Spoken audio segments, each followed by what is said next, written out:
what's up with our sore joints as we come through our menopause transition and especially into post-menopause. I'm Dr. Wendy Sweet from My Menopause Transformation. For the past week, I've been in beautiful Queensland, Australia. It was a little bit hot for me, being from the south of the South Island in New Zealand, but it was really interesting because when I take my seminars, and this particular one was about women's healthy aging, aging beyond menopause. I think there's so much focus on perimenopause these days, but not so much on women who are now post-menopause, 55 years onwards. And if we're still getting symptoms, which many women were, and we're still struggling to make sense of our weight gain and our sleep and other symptoms, then it's really important to think about our post-menopause years as the stepping stone into healthy aging. And I can't emphasize that enough. There's so many different opinions out there in social media and on different podcasts and everything else. But I like to bring women back to the basics. And I talk about the basics within the context of the fact that the menopause transition, particularly the year from menopause to post-menopause, is now seen in the academic evidence as an inflammatory part of a woman's life cycle. So what does that mean? It means that we are aging. And I've been talking about inflammaging for many, many years now. And it's something that I draw attention to with women who come onto the My Menopause Transformation programs. Doesn't matter which one, because we are moving through menopause into our post-menopause years. And there's such an emphasis now on medications, on supplements, on high protein diets and heavy weight training and fasting, but we're not getting the basics right. And one of the things I said to the ladies in Mackay and Cairns in Australia was that you have to start with the most important issue for you. It might be your sleep, but for many women in the presentations that I did, it was their sore joints. And I couldn't believe how many women were still struggling with sore joints. And it's something that I have a focus on in my programs. I've got an entire module on sore joints for practitioners. I've got a joint health practitioner module, which teaches you what to do with your clients. So go to the practitioner link on the website and have a listen to that as well. If you are struggling with sore joints, then the theme that you have to think about is inflammation. And what we want to do is we want to reduce inflammation, whether it's in our shoulder joint, whether it's in our knee joints, ankle joints, hip joints, sore hips. Because what's happening is, yes, there's remodeling of the bones, and yes, there's some remodeling of the muscles as we come through menopause. But we want to be thinking about gut health. And I talk about gut health a lot in my masterclass on menopause, because if we're not absorbing the nutrients, then they're not going to be available to do what they need to do around the body. And again, I don't mind if women are on HRT or supplements, but what I do care about is the fact that women understand that the gut health is changing as we come through the menopause transition into post-menopause, as is the liver health. And so if we can get on top of our gut and our liver health and start to help nutrients be absorbed, then this is really helpful to make us feel better, to give us more energy, and certainly to help with sore joints. Now, when we're thinking about sore joints, it takes a number of factors. We've got to have mobility, we've got to have beautiful, oxygen being delivered to the joints, we've got to have certain nutrients as well. And I talk about extra virgin olive oil a lot, really, really powerful for joint health. But so too are other foods. And some of these other foods we're not focusing enough on because we're getting so distracted with the narrative about protein. And I cannot say enough about the fact that our healthy carbohydrates are just as important.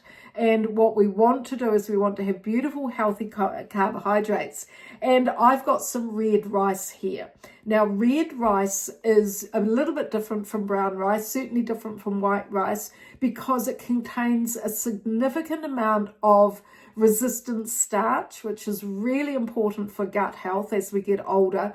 But also it contains the red part of the rice, the nutrients that make it red is our anthocyanins. And yes, you'll find those in blueberries and black currants and other berry fruit. You'll find it in beetroot and some of those purple, red and purple foods.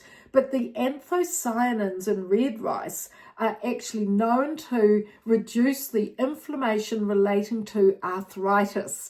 And of course, many of us have seen our mother's generation, with sore, stiff joints. They become swollen.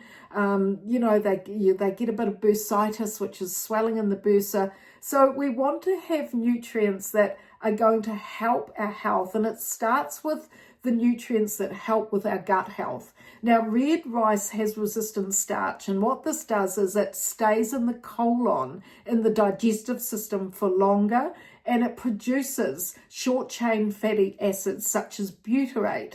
So resistant starch resists digestion in the small intestine. And what this does is it acts as a prebiotic, producing short-chain fatty acids such as butyrate.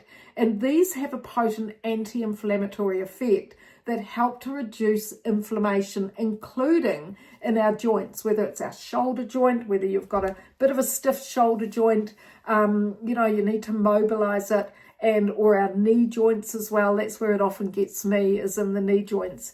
And the other thing about red rice is, like brown rice, is that it has a low glycemic index, so really good for balancing blood sugar, which we need to do in menopause. And it's also got calcium in it. Calcium and magnesium are really important for muscle contraction. So even if you are doing a lot of workouts or gym work or exercise, you've got to have enough calcium and magnesium to help the nerve, that helps the nerve cause that muscle to contract. So really important to have foods that are going to give you a bit of calcium and magnesium as well. Calcium is crucial for muscle function. It's crucial for nerve signals and cartilage health. So we need 1,200 milligrams of calcium a day and around about 400 milligrams of magnesium. So that's the power of red rice. I'm going to cook this shortly, add it to a little bit of brown rice. I've got a fabulous recipe for my brown rice salad. In all of my programs, I have food guides, recipe books, and a little bit of just an introduction to a food plan. I don't calorie count. I don't get into the anxiety of food. I want you to eat regularly to maintain your blood sugar levels. I'll give you some ideas about that.